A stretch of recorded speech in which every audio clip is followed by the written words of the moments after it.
read in this week's Parsha, Tetzaveh, the mitzvah of taking the oil, the purest of olive oil, to kindle the menorah. And it seems to be, this mitzvah is something which is personalized to Moshe. Because the Torah tells us he should command the Bnei Yisrael, V'ikhu eilecha. They should bring the oil, the pure olive oil, to you. V'ikhu eilecha shem zayizoch kosis lamor, which is pressed for illumination. Lalos ner tomid.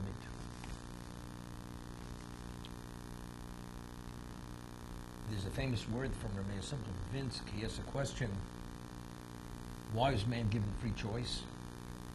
Because if man would be compelled to do the right thing, the action has no relevance to the person himself. But since we have a choice to do right or to do wrong, so whatever we do, right or wrong, it's attributed to the person himself.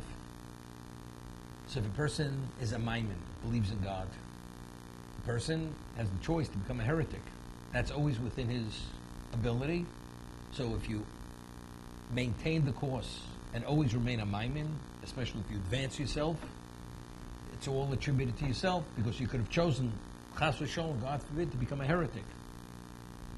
We find the Torah tells us, Heim b'kadoshim lo yamin, that the Avos HaKadoshim, the patriarchs, the holy patriarchs, Hashem did not associate His name with them as long as they were alive.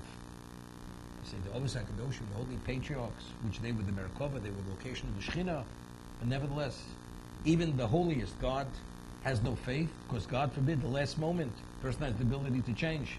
So God's not going to associate His name with a person as long as he's alive, because the person is always in the context he has of choice to become the heretic. Yitzchak is the only exception, because at the end of his life he was blind, he was confined to the home, and he was not subject to the evil inclination. That's why Hashem associates His name with Yitzchak. So Mason has a question: was it within Moshe Rabbeinu's ability to become a heretic? So he says, definitely not. Once he was the receiver of the Torah, Torah tzivlo to Moshe, Moshe kilas Yaakov. Moshe is the conduit, is the link to Torah. If Moshe Rabbeinu chas v'sholom should become a heretic, what happens to Torah? Torah loses its credibility, its value. Here, if the one who brought the Torah tells us that there's no basis for it, because he was the heretic, so that undermines the existence of Torah. And since Torah is crucial to existence, all existence was only created for its fulfillment, therefore Moshe had no choice but always to be the one who believes and never to be the heretic. So God withdrew His choice. He had no choice. So the question is, so if he had no choice, why is he accredited for being Moshe at that point, once his choice was removed? Now the question is, why was he chosen to be Moshe Rabbeinu, to be the receiver, to be the transmitter of Torah? Moshe Kibbutz Torah Mesidim Masor Yeshua. Why was he chosen? Because he rose through his own initiative to that level. So the reason why he was at a point that he no longer had choice, because he chose to be Moshe.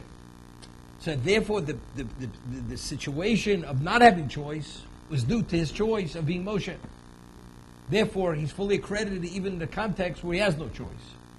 Because it was his choice to be at a level that his choice should be taken from him, to always be that one to secure the Torah itself. So what's Torah? Torah is what? Is synonymous with Moshe. Moshe is considered the pillar, the Amud HaTorah. Shemen Zayizoch. What is Shemen? What is oil? What is that the symbolism of? That's symbolism of what? Light. Ner mitzvah the Torah, or the mitzvah is the ner, is the material. But what's the illuminator? The Torah is the illuminator. So who is unique to Torah and synonymous with Torah? Moshe Rabbeinu. The oil, which is the basis for all the siyata d'shmaya, all the divine assistance to come upon the truth of Torah, this is something which is unique to Moshe Rabbeinu himself. Therefore, when the commandment is given to produce that oil which is only fitting for the menorah, it's v'yichu eilecha shemen zayizoch kosis lamor. It should be taken for you. It's something which is personalized to you itself, because you are the so-called, you are the one who dictates and communicates exactly what Torah is.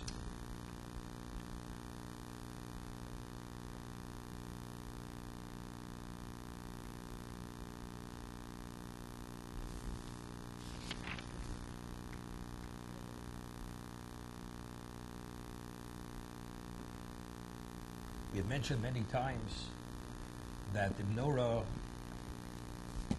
is the symbolism of Torah Sheba'al Peh.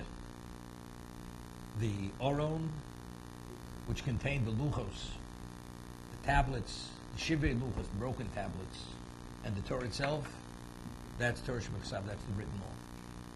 The menorah, which illuminates, that's the illuminator, that's the elucidator. What elucidates the written law? The oral law. God's word. Torah Sheba'al Peh is God's commentary on what he said. That's the elucidator. That's the symbolism of the light. Now, it's interesting. In the sanctuary was a covered sanctuary. There was no beneficiary of that light. There was nobody there. The Kohen would go in only to do the incense offering twice a day. Otherwise, and to light the menorah. There was nothing else going on in there. So what do you need light? You don't have to illuminate the location to anyone. The answer is, it's a symbolism. It represents the Torah Sheba'al Peh. It's the elucidator, it's the illuminator of the Torah Sheba'al.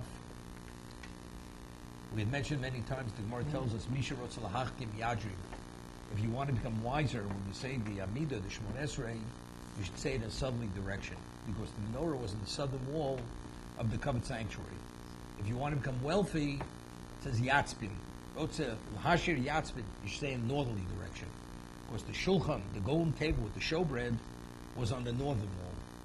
And this represents, this is majesty, this is Malchus, this is wealth. So what is wisdom? What is Sherotz Lahachim? Yajim, that's the menorah, because that's the elucidator, that's the illuminator. That gives one clarity, gives a person a grasp of truth, of understanding of reality. Now, logically speaking, where should have the menorah been? If the menorah represents Torah Sheba'al Peh, and the Aron, the ark with the luchos and the shivei luchos represent Torah Sheba'al, the menorah should be right alongside the Aron, right alongside the ark. But yet the Torah says, where should you situate the menorah, Ba'ol Moed, in the communion tent, which is where the ark was, where the Aron was, Michutz LaPorochos, outside of the curtain, Asher La'edus, Yarach Oso, Aro the Bonov. That's where Aaron and his children should arrange it, Merav Boker, from evening till morning with Fnei Hashem.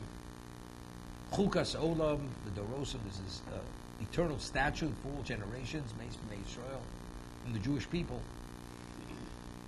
Logically, it should be alongside the ark. One being Torah Sheba'al, the other representing Torah Sheba'al Peh, the oral law. And yet Hashem says specifically, Michutz LaParochos, must be outside the curtain, on the other side of the curtain, what we call the holies. The ark, the Aron was in the Kodesh Kadoshim. That's the Holy of Holies. V'no'arti lochem ben shnei akruvim. God, when He communicated with Moshe, it was between the cherubs, which is the covering of the Aron. That's the Shekhinah. That's Torah Sheba'al. That's the essence of Torah. The elucidated, illuminator, that's the menorah. But God says it has to be on the outside of the ark. Why? In last week's parsha, when it spoke about the various materials that were needed for the Mishkan, it says, Shemen Lamaor. You need oil as one of the materials for illumination. So the word Lamaor is written Choser. The Vav is deleted from the word Ma'or, which means illumination, to indicate what God said, La'orchem Eini Tzorich. God says, I don't need your light. Now, as we just said, the light in the covered sanctuary was not for man to benefit from, to be able to find your way. Nobody, the only person who was in there was the one who lit the menorah, who kindled the menorah, and the incense offering twice a day. That was in the covered sanctuary. Other than that, nothing else was going on in there. So what was it? It's its representation. What does it represent? As we said, Torah Balpeh, that's what it represents. So why is it Michutz LaParuches? Why does God say it should be on the other side of the curtain, not where the divine presence is? Because you may think, L'orchem ani tzorech, that I need your light. God says on the outside of the curtain, I don't need your light. L'orchem eini tzorech. Now let's try to understand. What is even consideration? That a person could delude himself to the point that God needs our light. How could even a person who believes in God even consider that the reason why God asked to light the light is because God needs our light? But the Torah says that mistake could be made. And to avoid that mistake, you put the menorah on the other side of the curtain, that you should not delude yourself to say God needs our light. God needs us. We see clearly, we do mitzvahs. We have 248 mitzvahs, I say. Do we say for a moment that God needs our mitzvahs? God needs nothing. If God is perfect in the absolute sense, God needs nothing. So why, when it comes to the menorah, why would I think that the reason why he's asking us to kindle lights is because he needs our light? Therefore, he tells us, put it on the other side of the curtain where the divine presence not, don't think I need your light, I don't need your light. For the same way, the same context, we understand why he wants us to do mitzvahs, is to perfect ourselves. It's for us, not for him. That we should be deserving of reward, that he could reward us and have a relationship with him. The same thing. Kindle the menorah, because it's a mitzvah to illuminate and to honor him, to give honor to God, to acknowledge his presence. In a shul, you have a ner tomid. Before tefillah, you light candles, you put the lights on. Also, it's honor, it's respect, it's reverence. So why would I think the menorah is different? That somehow he needs our light? Otherwise, he wouldn't ask us to put it on the other side of the curtain. The Ramchal just had this recently. The Ramchal, God created the world with a system. One of the 13 tenets of Jewish belief is schar v'onish. First, Rambam says that God knows everyone's action, everyone's thought. And then the next tenet is God rewards and punishes for one's behavior, for one's action, and one's thought. We can't speak about proper reward or punishment if God is unaware of what you did, or he's unaware of what you thought. If a mitzvah is infused with a proper intent, what we call the shema, he does it for the sake of the mitzvah. He does it with reverence, with special intent that enhances the mitzvah. But if God is unaware of what you thought, how does he reward you for that special infusion of intent? Or other negative intents, or whatever it may be, scheming, or doubt in his existence. If he's unaware, he's aware of everything. He's aware of your actions, of your thoughts.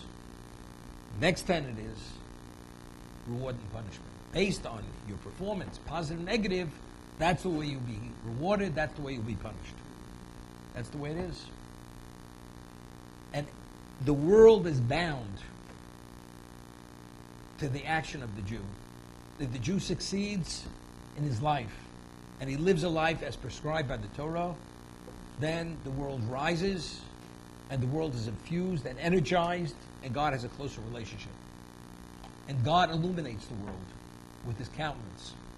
If the Jew fails, spiritually speaking, the nether forces are empowered, and God retreats. He retracts from this world. There's darkness, there's earthiness, there's evil. Rears its head. That's what happens. So what's the basis for the world to rise and fall? The behavior of the Jew. What about it? Is God locked into that system? Or God could somehow supersede the system? So Ramchal says, under normal circumstances, the system runs based on this principle. Behavior of the Jew. You're deserving, there's bounty, there's blessing, there's illumination. One is undeserving, there's a retraction of positive energy.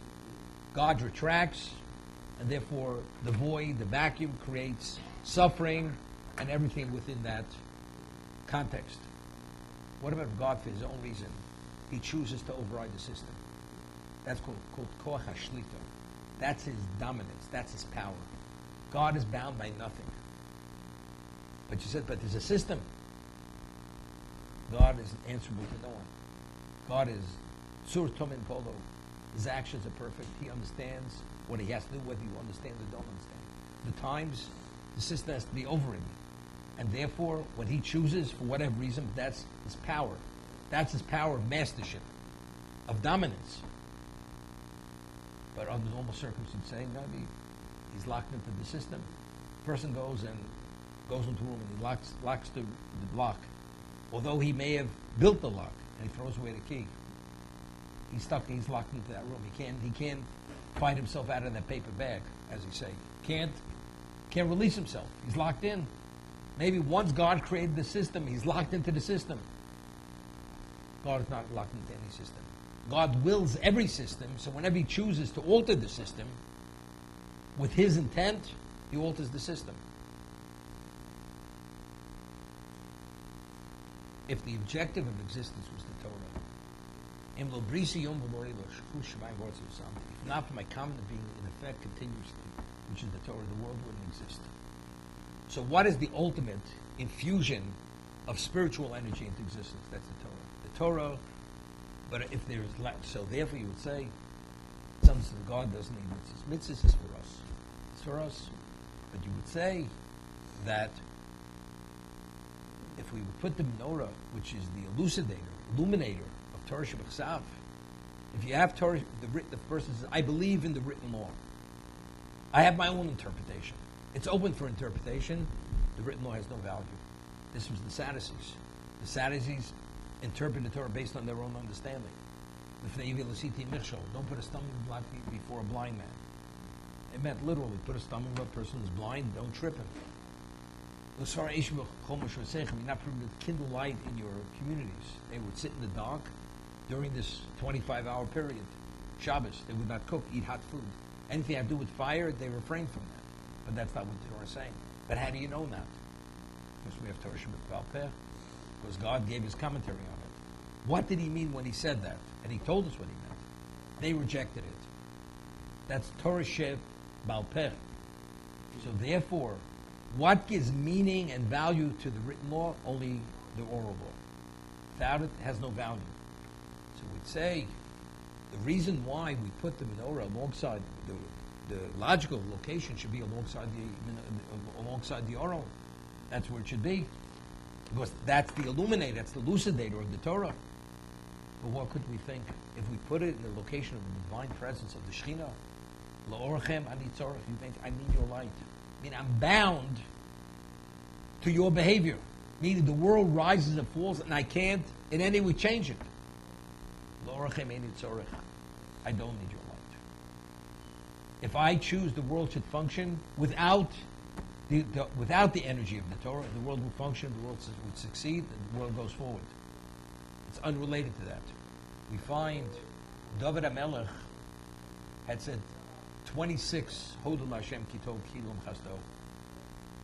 Hodel Hashem Kitov, many Kilom Chasto. Forever is God's chesed. That's what it is. What's 26? Because for the first 26 generations of existence, this is prior to the Torah, what maintained existence? If we said the energy which energizes existence is the Torah itself, the Torah didn't exist. Because Avraham Avinu only came to believe in God only after 26 generations. Avraham Avinu was the first person who came to Torah on his own. Although Noach studied Torah, but it wasn't sufficient. As a result of that, what kept the world? God energized the world. But you'd say once God gave over the mantle of leadership to Avram, now God says, now I'm locked into the system. God's not locked into any system. So this is l'orchem eini tzorich. Don't think I need your light. Schar v'onish is not dependent upon. Schar v'onish is dependent upon your behavior, but it's not necessarily that. God could always, for His understanding, to will other things differently, although you may not understand. The Yalkut explains, after Hashem says, God says, L'orchem eni tzorich, I don't need your light. So we say to Hashem, if you don't need our light, why are you asking us to kindle the menorah? So evidently, you do need a light. But again, it's unintelligible to think he needs our light. They said, Ata oro shel olam. You are the light in the world. Now it's interesting. You find that the luminaries were created on day 4. But it says, Vayer vayivoker. Hashem said, Yor, there was light. So where did the light emanate from? There was no sun. On the 4th day there was sun. So we understand. The sun radiated light. That was the diffusion of light. But before that day, where did light come from? His people. And when you have the sun, what causes the sun to radiate light, to emit light, to diffuse light? What causes it? It's the will of God. If existence is yesh mi'ayin, is ex nihilo, where does it come from? God wills it to be, it is. So until the 4th day, God willed it to be, it is. On the 4th day, he said, let there be a luminary, and that will be the conduit through which the light will be effused. Will radiate from that entity called sun and reflected by the moon. But where does everything emanate from? From God himself. That's what it is. Tetzaveh, it can't be different. Once God set the sun, light can't come from anywhere else. Of course, light can come from many places. It depends what God wills. Reb Chanina ben Dosa says, when his daughter-in-law, she realized she put the wick in a bowl, in a flask of vinegar, and he says, just as God decrees oil should burn, he could decree that vinegar should burn, and it burnt. But how? Vinegar is not supposed to burn, because why is anything flammable? Because God wills it should be flammable. So if God wills that vinegar should be burned, it burns. And it burns, it can be even more flammable if he wills it to be, even more than oil. Same idea. So the Medrash says, why do I want you to light the light, although I am the light of the world? To elevate you in the eyes of the nations of the world. I don't need your light, but you know why I want you to light? Because I do need your light to elevate you in the eyes of the nations of the world. I mean, is God trying to somehow mislead the world? To convince them of something which is not reality? The answer is in the reality, God doesn't need anything. God is absolute, is perfectly absolute context. But how did he create the world? That everything's dependent on the behavior of the Jew. If he keeps the Torah, then the world rises. If he fails, the world falls. I need your light. Meaning the non-Jew, if he fails, he sins, he'll be destroyed. The world not be destroyed. But the Jew, Bereshit Bora, that the world was created so the Jew should observe the Torah. And if he doesn't observe the Torah, the world begins faltering. So what does it say about the Jew? That's the Lahalos Eschemenius Umos. That elevates you in the eyes of the nations of the world. That you're unique and you're special. Why do we say that you save one Jewish life? It's the equivalent of saving the whole world in its entirety. That means one Jew is more than 8.5 billion people. How's that possible? If the non-Jew studies Torah, what's its value? It has very little value. If the Jew studies Torah, he has the ability to fuel existence and create an energy that keeps the whole world. If the Jew would stop studying Torah, the world reverts back to pre-existence. So what's the value of the Jew? That's kolamas nafashachas b'Yisrael. One Jew, his ability is to maintain all existence, which is not the case with 8.5 billion non-Jews. They can't. So they have hitzil olam. You have the Jew, he saved the whole world because he has the ability. His value is the equivalent of all existence.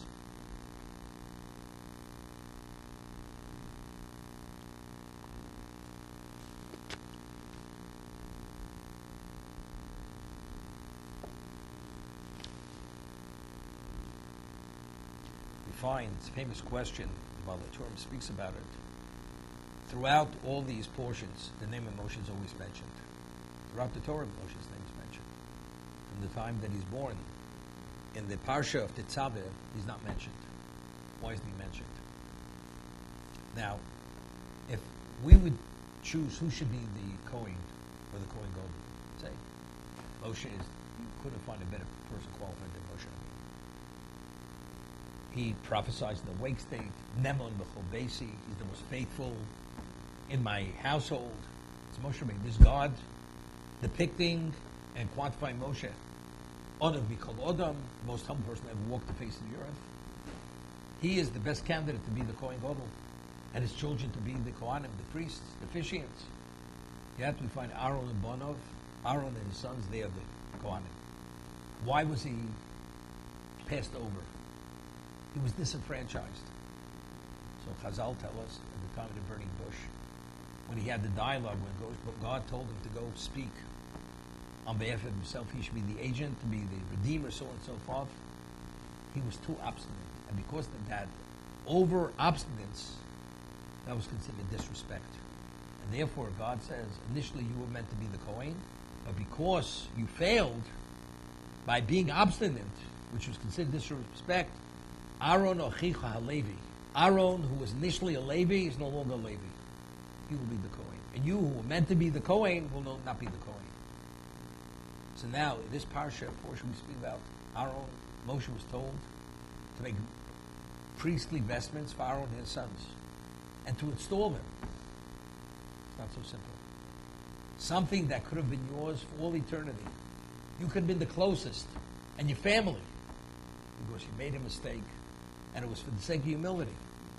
But being overly humble in a context where you shouldn't be, that's a disrespect, which was considered disrespect, and therefore he forfeited the kuna, the priesthood.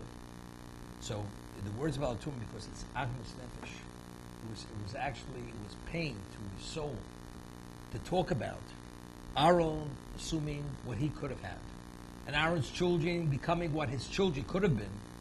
Therefore, there's no mention of Moshe's name in this portion. So he says,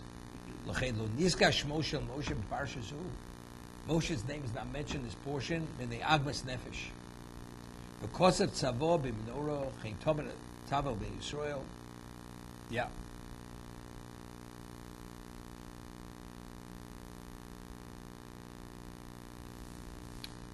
Before we speak about that more specifically, in last week's parsha, it says regarding the making of the menorah, it shall be made. So Rashi cites Chazal. What does it mean? It shall be made. Make it. That he was told, take a block of gold, put it in the oven or the furnace, and the menorah fully developed came out by itself. Meaning God made the menorah. Why? Because he was miskasher, the master menorah. He had difficulty making the menorah. So we explained many times what difficulty did he have. Each vessel, every aspect of the Mishkan, had to be effective in atonement, in maintaining existence, generating the energies that are needed for existence, or activating the energies, had to be infused with a certain intent. Otherwise, the vessel, the entity, was non-functional within the spiritual realm. Moshe knew to infuse every one of them. The menorah was the only vessel that he could not infuse. So why? Why was the menorah more difficult than any other one? Because the menorah is Torah Sheba'al Peh. What has to be infused is the intent for Torah Sheba'al Peh. Torah Sheba'al Peh, based on a verse in Eov, is something which is infinite. A finite being as great as Moshe Rabbeinu was, that he was not able to fully infuse it with the intent that was needed. And as a result of that, that was niskash, that was the difficulty. So Hashem says, just put the block of gold in the furnace, and I will cause it to come about. You put it in, and you just take it out. But God was infinite, and it's His infinite wisdom, could He actually infuse it with the necessary intent, the kavanah. So the difficulty is, so if God is performing such a miracle, He should have said to Moshe, you'll find a menorah at your doorstep, a fully functional spiritual menorah, having the ability to activate forces. Why did Moshe have to take the block of gold and put it into the furnace? Gemara tells us in the Gila, in regard to coming upon the truth of Torah, Yogata Motzosatam. If you toil in Torah and you come upon its truth, you believe that person. Lo Yogata Motzosa. First says, I did not toil. I did not take any initiative. It just came to me, the truth. Al Talmud. He may believe it's truth, but he hasn't come about truth. Lo Yogati V'lo Motzosa. First says, I've toiled and I still didn't come upon truth. You shouldn't believe that person. It's an indication you didn't toil sufficiently. Because if you toiled sufficiently, you would have come about its truth. But what do we see? A prerequisite to coming upon Torah's truth, you have to take initiative. That's Yogati. Moshe Rabbeinu meaning, you do as much as you could do. Beyond that, that's what we call, that's divine assistance. That's Siyata Dishmaya. Moshe, you have difficulty because the Torah is infinite. It's God's infinite wisdom. You can't infuse it with the proper intent to activate the forces that it's meant to. Not a problem. But do as much as you can do. What could you do? Take the block of gold, put it in the furnace. And what has to be done, God will do. That's always Siyata Dishmaya. We say, in Somchel on this, we don't rely on a miracle. What does that mean? After everything's said and done, you have a standing army, and you go to battle, but what are you winning? What do you have victory if you merit that victory? Because God wills you should have victory. So if God's will to do victory, have victory. Want to go to battle? In Somchel on this, we don't rely on miracles. We live in a real world. You have to take initiative. Without initiative, it doesn't happen. Especially when it comes to Torah, without initiative, it doesn't happen. Therefore, Moshe had to put the block of gold into the furnace, and only then did the miracle happen that the menorah came out. Over here, it says, what is the value of the kindling of the menorah? Lahalos ner tomid. It should say, ner tomid. What's lahalos ner tomid? So Rashi says, Chazal, lahalos ner tomid, matlik at shetei shalheves ole be'evel. You take that fire, you hold it at the base of the wick, and you leave it there until the flame goes up by itself. What does it have to go up by itself? Just keep it on top and light it. No, at the bottom, and then the flame goes up. It's telling us we only do one thing. We do the lighting. But why does it advance itself? It happens by itself. That's not you. And what is the lahalos ner tomid? What does that represent? That's Torah Shabbat Peh. Meaning, all we can do is take initiative. The end result is what Hashem wants it to be. Whatever divine assistance you're deserving of, to that degree, you're going to uncover the truth. There's a famous word with the Chofetz Chaim in Yiddish. In English, the two words: there's to do, and there is to accomplish. In Yiddish, the two words, to do, and there's a word very similar. There's tzaton, it's ufzaton. They're very similar. So this person comes to Chofetz Chaim about a certain project, and he says he's going to accomplish this, and he's accomplished this, and he's accomplished that. Chofetz Chaim, not so quick. Who accomplishes? Who brings about accomplishment? That's of God. You could say, I'm going to do. Doing is within our power. To what degree are we going to succeed? That's up to Hashem, to what degree you're going to succeed. That's ufzaton, to accomplish.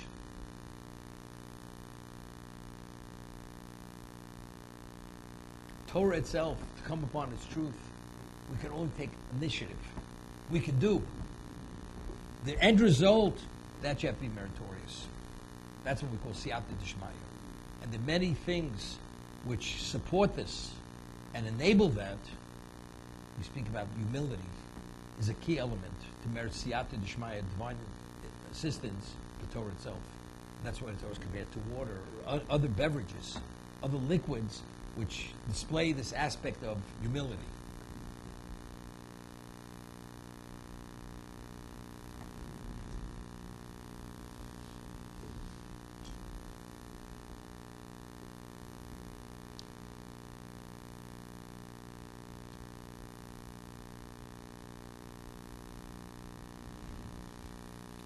It's interesting, the Gemara tells us in Brachos that Yisurim, suffering, is memate dina shalodam. It sweetens one's judgment. The word masok. Memate dina shalodam. And the Gemara Gemara explains that just as salt, when you salt meat and you extract the blood, it sweetens the meat. Evidently, blood doesn't have such a sweet taste. The extraction of blood sweetens the meat. Identically, when one suffers divine retribution, it sweetens the person's predicament. Because he's no longer held accountable. He's not liable. He's not culpable any longer. It sweetens. It's a sweetening process. Over here, the parsha tells us, Ata hakri bilecho, you should bring close to you, as Aaron Ochicho, Aaron your brother, is Bonov Ito, and his children together with him, Tov Israel. For what purpose? What purpose should you bring them close to you? Lachad only, that they should officiate on my behalf. They should become Kohanim. They should become priests. And who are they? Aaron Nodaviu Alozav Yisoma b'nei Aaron. You'd say, something that's difficult enough. You don't have to put salt on the wounds. I want you to install Aaron and his children. Moshe knew Aaron was Moshe knows his children were. It said earlier who his children were. Aaron Bonov.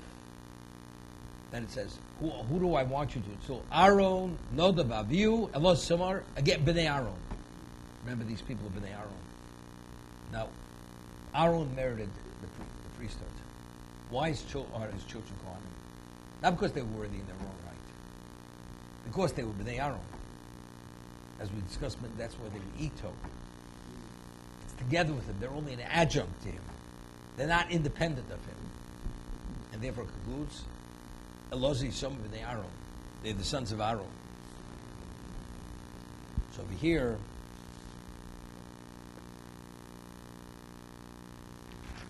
very fundamental, or Chaim HaKodesh.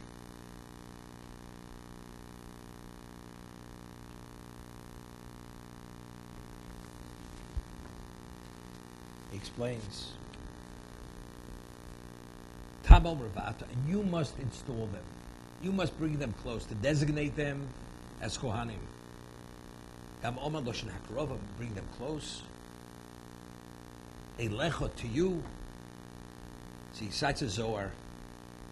First he cites a Medrash. Ki hakuna hoiso leMoshe lebana. Moshe originally was supposed to receive the kuna as a gift, the priesthood as a gift. Eletzache miyein lo leches b'dvar Hashem, but because he refused to do the word of God, kama pomim, after being encouraged a number of times. This was the time of the burning bush. Chora Shembo, God was enraged at him. Beisiro mikvir sakuna. He removed them from the empowerment of the kuna. He removed them. Omro halor Aaron ochicha halevi pirshoyo Levi va'achshav nasa Kohen. Till now he was Levi. Now because you forfeited it, he becomes the Kohen. Zoma lo b'shas meiser. Now he's speaking to him at the time of the installation of Aaron and his children. It's not enough that you forfeit it, and it's meant for them, you personally have to install them. It's not because I'm commanding you to do this.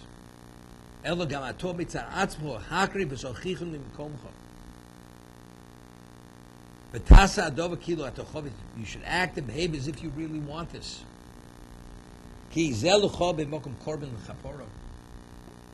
The more difficult it is, the more painful. Despite that, doing the right thing, that's an atonement like a korban. Because you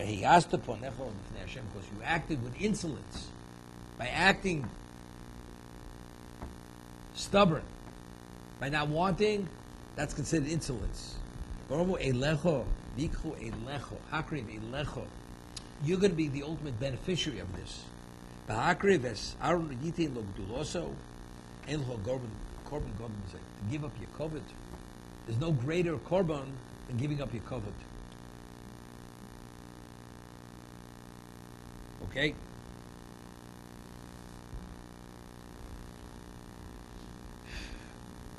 Now he says something, just a whole understanding of what a chet does. In the word chet means diminishment. That's chet. was thinking the other day, you find that at the beginning of Truma, when it says you should take three metals of the 13 materials that were needed building Mishkan, Zov, V'chesef, and Nechoshes. Right? Gold, silver, and copper. It says gold. What does that represent? Is the Mishkan of Moshe?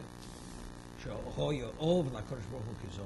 the Mishkan which was built by Moshe. He oversaw it, which was beloved to God like gold. Kesef, Zeh Bayis Rishon. The first base Mishkan was built by Shlomo, because there was such a degree of wealth that you were able to find silver in the streets like stones.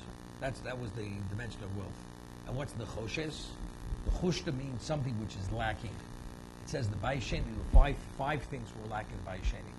The Choshes is Chesorim, is void, is lacking. It's interesting.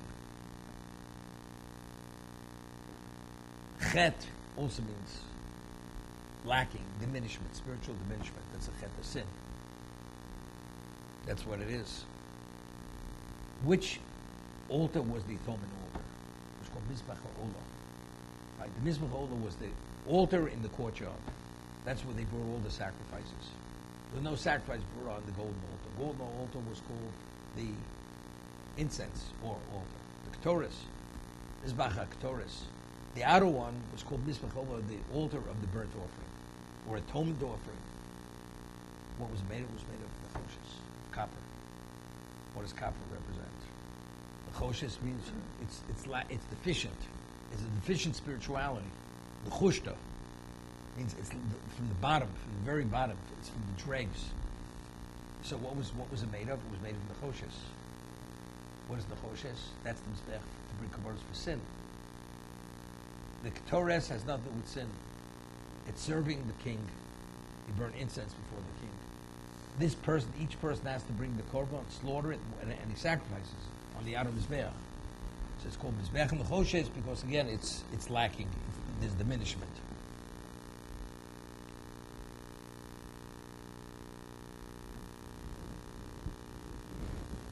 Okay.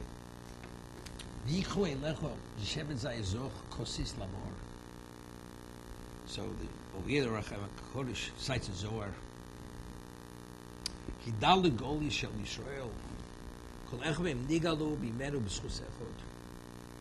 It says the four exiles of the Jewish people throughout history, we redeemed the merit of one of the patriarchs. Golus Rishon nigalu b'schus Avram Avinu Olav Shalom. The first exile, we exiled the merit of Avram Avinu. Beis, second one nigalu b'schus Yitzchak. Gimel b'schus Yaakov. The third is the merit of Yaakov. Va'adalud. What about the Edomite exile? It's the longest exile ever. We're in it nearly 2,000 years. That's why we're in it. Told him that's dependent on the merit of Moshe Rabbeinu. So this Arich HaGolus, and that's why we have such a love for Golus. Why? Because Moshe's schus was so minimal. He called Shein Oskim b'Torah mitzvahs, until Jews are committed to Torah mitzvahs. In Moshe Chovetz Ligol Ima Batlonim. Moshe doesn't want to redeem them. All these people were wasting their time away. Min Torah Zu Sheromas Kan Omro Bato Tetzaveh Es Bnei Yisrael Al Derech Kim Al Chovetz Avaloch. Okay, Yu Yimloch Utenayu Adover Shisasku Yitzor B'Torah. Moshe will only allow his schus to be applied if the Jews engage in Torah study.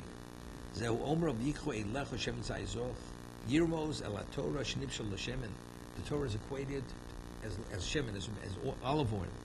Mashemen Meir La'olam, just as the world is illuminated through the burning of oil, olive oil. KaHaTorah Vein Divrei HaZohar, what he's quoted Divrei Zohar. Shab B'Somoch Digdik Lomar Zoch Shetzrichim Las B'Torah L'Shmo B'Lim Shmorim has to be pure. You have any ulterior motives, it's invalidated. Shein L'Kantir Chas Sholem. L'Kantir, it's to criticize the other person. Or L'Zgadil, or to ingratiate yourself. Elohim HaShmorim, that's the Shomrim. That's the Shmorim. This is the sediment found in olive oil. Second.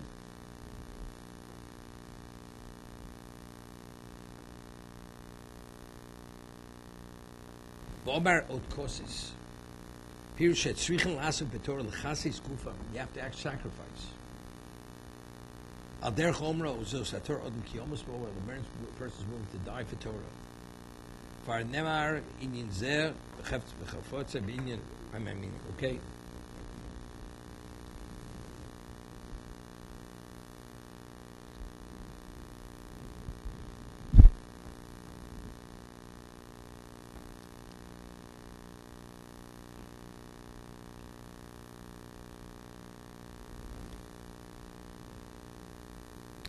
Moshe Rabbeinu was in heaven 40 days and 40 nights, and when he comes down, he says to Klal Yisrael, this is the last days of his life.